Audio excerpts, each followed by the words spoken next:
This is the Small Business in America Prosperity Playbook. And our conversation today is going to be focused around a new report that has come out from the Bipartisan Policy Center and Goldman Sachs 10,000 Small Business Voices that looks at some potential legislative solutions that Congress could take up in order to help small businesses and small business owners like some of the ones we're going to be hearing from today. So I'm very excited to be joined by a really dynamic roster of speakers today. We have Asahi Pompey. She is the Global Head of Corporate Engagement and President of the Goldman Sachs Foundation. We're also going to be hearing from two small business owners. We have Victoria Thomas, who is the owner of JourneyFit, as well as David Simnick, who is managing partner at Impact Driven Brands. That's the parent company of Soapbox, Bushwick Kitchen, as well as Fresh Science. Thank all three of you so much for joining us today. Thank you. It's great to be with you. Wonderful. Thank you, Lauren. Great. Thank you. So what we know is that small businesses were just put through the ringer during the pandemic. You've gone through a lot of really difficult times, but we also know that small businesses are the backbone of the economy and that they are the drivers of hiring, the drivers of creating jobs in America. So Asahi, I'd like to start with you. If you could just sort of lay out these ideas that Goldman Sachs and the Bipartisan Policy Center have come up with in order to help small businesses, to help Washington help small businesses. We'd love to understand some of the proposals you all have put together. Sure, absolutely. It's great to be with you. And in particular, it's great to be with Dave and Victoria, sort of pushing forward our 10,000 small businesses. You know, to start with the macro landscape, as you asked, you know, we've been surveying small businesses throughout the course of the pandemic. So far, we've conducted 12 surveys of small business owners, and our most recent data was published earlier this week. And what it's really showing is that things are getting bad to worse in terms of our small business community. In particular, 91% of small businesses that we surveyed say that the broader economic trend, inflation, energy cost concern, supply chain issues, childcare issues, workforce issues are negatively impacting their business. One huge issue in particular relates to workforce. A full 97% of them say that the hiring challenges are starting to impact their bottom line. So we're seeing real economic results as a result of these pressures that small businesses are facing. Now, I'm here really to talk about solutions, as you described.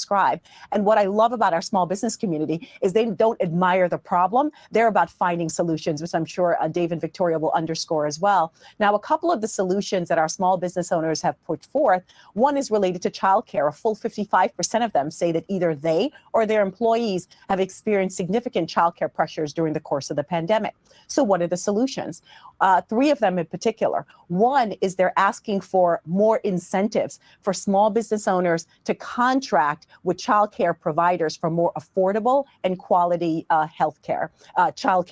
Another idea that's really been put forth is having a more accessible clearinghouse of the resources that are available to small business owners as it relates to childcare. It can be a virtual scavenger hunt of business owners trying to find what resources are available to me. And then the last solution that our business owners have come up with that they'd like to see is really more incentives and credits for childcare providers that are providing those flexible hours, those weekend hours, those early morning hours, and extended childcare to provide them with more credits. So really some concrete ideas that are coming directly from our small business community. And I think it's so important, Asahi, that you mentioned the challenges of workforce, the challenges of finding enough workers to staff your business, as well as finding qualified workers. Victoria, if you could just start on this, because we know that the fitness industry was one of the hardest hit during the pandemic, sort of first to go, one of the last to come back. How has it been for you in sort of restaffing all of your facilities and all of the locations that you're in across Texas? Definitely challenging, Ylan. I mean, if you just look at the national average of the turnover rate of just the industry of personal training in general, it's already high and it's above average. So then when you couple that with me being a small business that might not be able to offer what the LA Fitnesses of the world or the Lifetimes of the world or the 24-hour Fitnesses can offer when it comes to benefits and salaries, it gets even more challenging. So we have struggled to retain certain employees during these times. And just overall, when you think about our business, we are very much seasonal motivation is what I like to call it. Everybody's ready to go in January, but man, we have the peaks and valleys. So we have to be very cognizant about our margins, because everybody's excited in January, they fall off. Summer, they're excited, they fall off in the fall. So we don't have the ability to be as flexible in that area, and it turns around to bite us when it comes to retaining very good employees. And Victoria, if you could just let us know, how many locations do you have and how many people do you employ? So currently right now we have 4 locations. We haven't fully staffed that 4th one. It is being built right now in Houston, which is hundreds of miles away from Dallas. So we're waiting for that to be 30 days out before we start staffing. Currently we have 18 employees. How long does it take you to turn it around from interview process to actually hiring somebody? We've been able to do a very fast process. I would say really about maybe 7 days, and they can start their first full day of work. So the turnaround time actually is very quick, just because we ask them to have certain certifications. So there's not a ton of training that has to go on from the time that they're interviewed and for the time that they start their first day. And David, Victoria talked about, sort of competing as a smaller brand with some of the more well-known, perhaps national brands. You have businesses that compete with some of the largest consumer and packaged good companies in the world. How do you compete with them for talent? How do you get them to come to your company versus someone who might be bigger or maybe even offer different benefits? First off, it's such a humbling honor to be here, and that's just a wonderful question, Ylan. With us, we've always found that authenticity and purpose really allows us to bat above our weight in terms of getting people from those bigger P&G, Unilever, L'Oreal, Church & Dwight companies. So we've always been able to talk about the fact that every time someone buys a soapbox product, we donate a bar of soap. We've been able to donate over 22 million bars to local homeless shelters and food pantries. And topically, we're doing a lot of work in Eastern Europe right now, making sure that the necessary hygiene supplies are getting to Ukrainian refugees. But when you tell someone across the interview table that we've actually done quite well in terms of getting top talent from these bigger firms. Asahi, one of the things that came up during our sort of conversation before the session actually started was the role that inflation is playing in the challenges that small businesses are facing. How often are you hearing the businesses that your group works with, that Goldman Sachs works with, talk about inflation as being, a top of mind issue? We hear it time and time again. I was just in Dallas yesterday and had a roundtable with about 20 of our business owners there. And again, besides workforce, supply chain issue, inflationary concerns are at the top of their list. And they're really seeing it unfold in a number of ways. One is in terms of their suppliers calling them to let them know about price increases. And so that's one way in which our business owners, they said, as they pick up the phone and it's a supplier calling, they're likely calling to say that the price of the good that they're offered has gone up. And so that's one. The other pressure it presents is our business owners really don't want to raise prices on their customers. These are customers that have stayed with them throughout the pandemic. But they have, 2/3 of them have said they've had to raise prices to really deal with the inflationary pressures they're getting from their suppliers and otherwise. So big issue all around, Ylan. And David, you've been getting some of those phone calls from your suppliers, is that right? Yeah, about every day. So every time I pick up the phone from any of our raw ingredient suppliers, we have the privilege of owning and operating 4 different consumer brands, and we're getting price increases from everywhere. Whether it's the resin and the plastic, or whether it's the shea butter that we sustainably source, or whatever it might be, freight. I mean, everywhere, anything and everywhere, we're getting cost increases.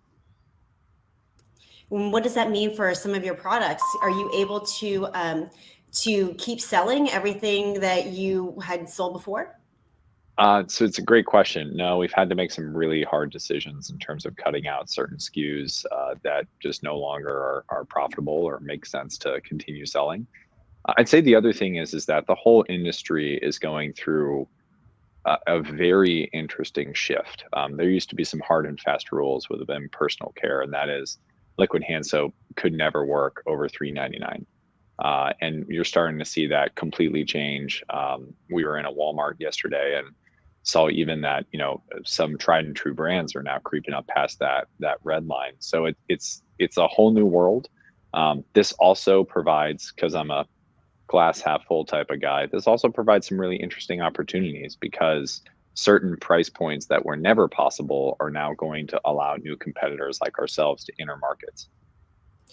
Victoria, you mentioned that seasonal motivation factor in your business and sort of the challenge of getting folks to the gym to exercise.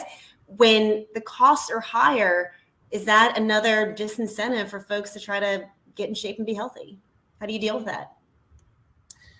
I think that, one of the things that has been amazing through the pandemic and through the times that we're in is people started to be more cognizant of their health.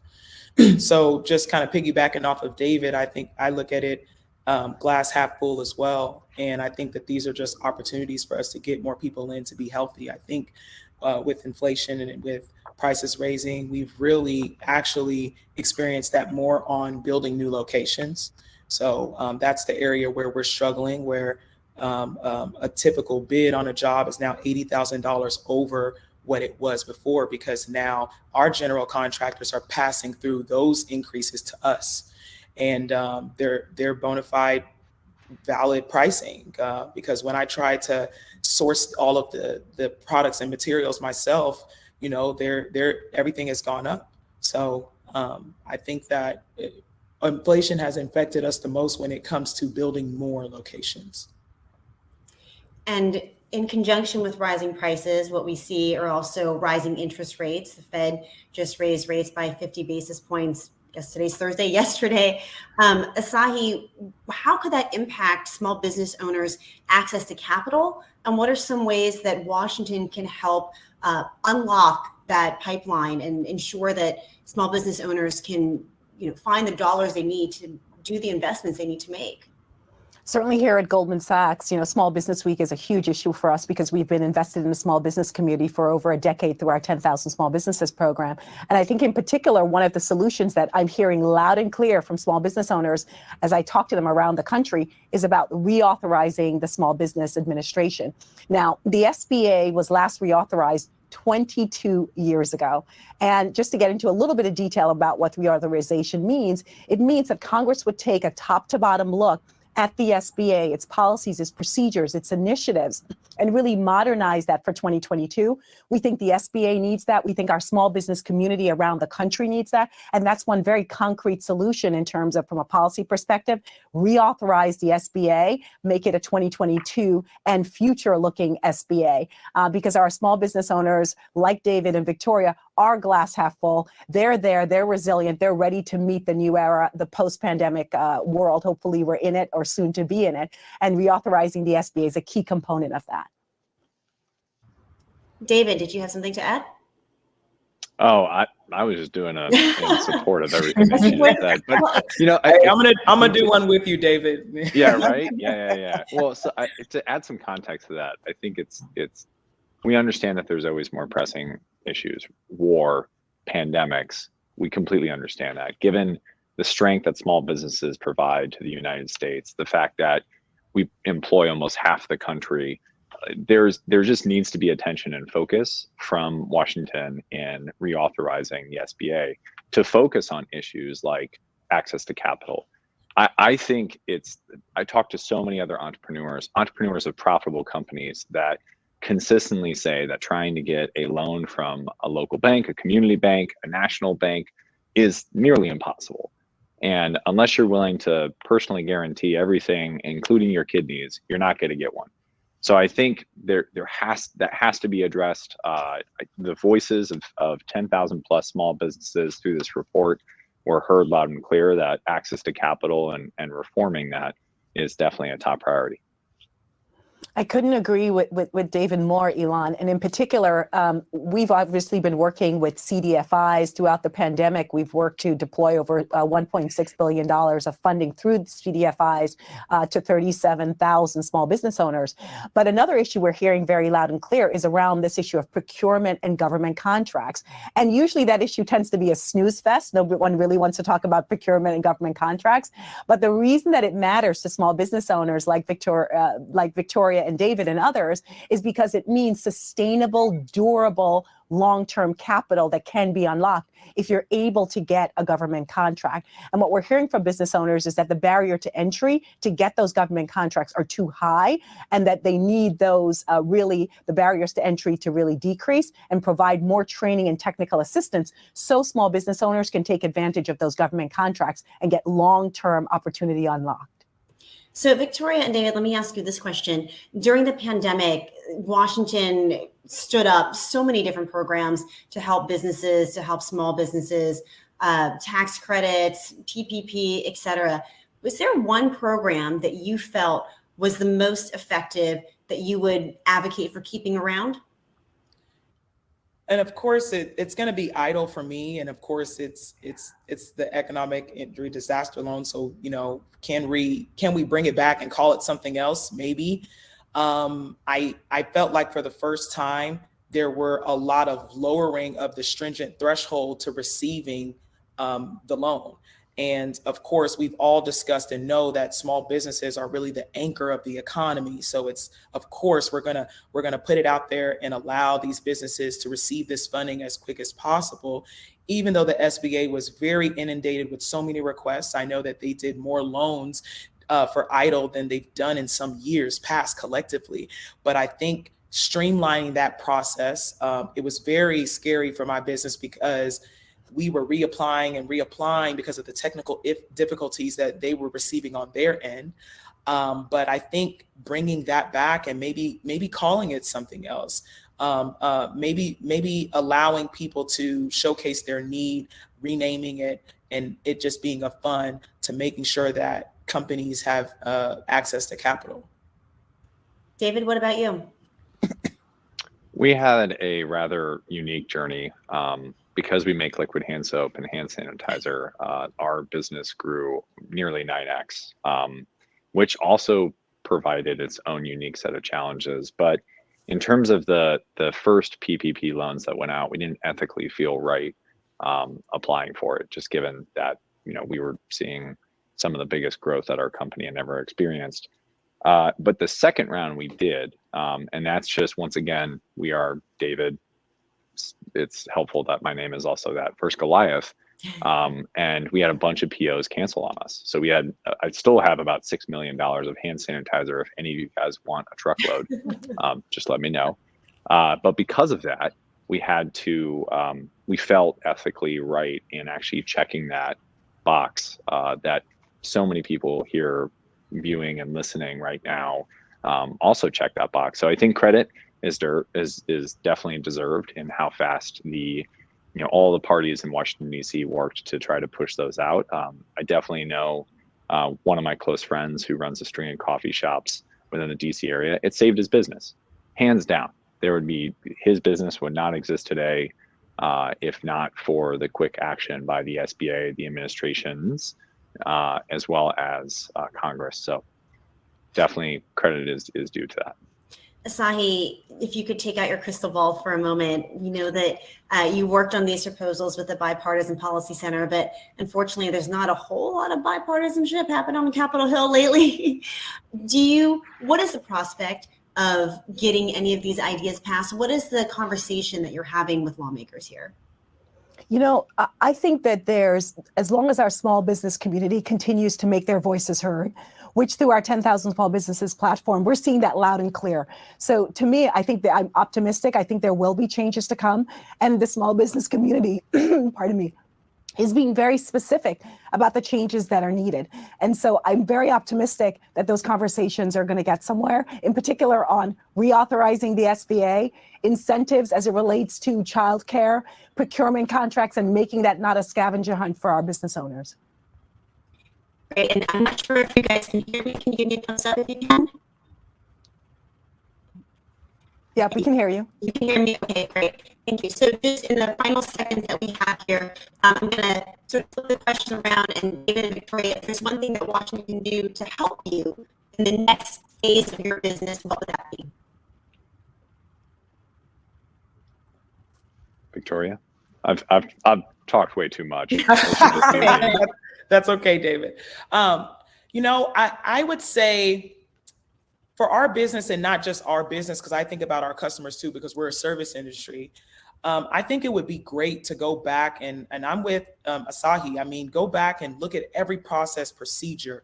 Look at everything that we are putting out, whether it be the retention credits, whatever help, and really assess, is it really working? Because sometimes underutilization of some of these solutions is indicative of the solution not being helpful. Small businesses, we're not going to leave money on the table. Okay. We got bills to pay, and we got people to make happy, to serve. So if you're telling me that you have a solution that is being utilized 3% or less, is it really a solution? Is it too complex? Is there not enough education? Is the threshold to receiving the solution too hard? Too high? Like these are the things that I want them to do, I'm just piggybacking off of Asahi. She said it very plain. Like, if there's one thing that government can do to help Journey Fit, it is to go back and review every single solution and see if that bona fide solution is actually helping.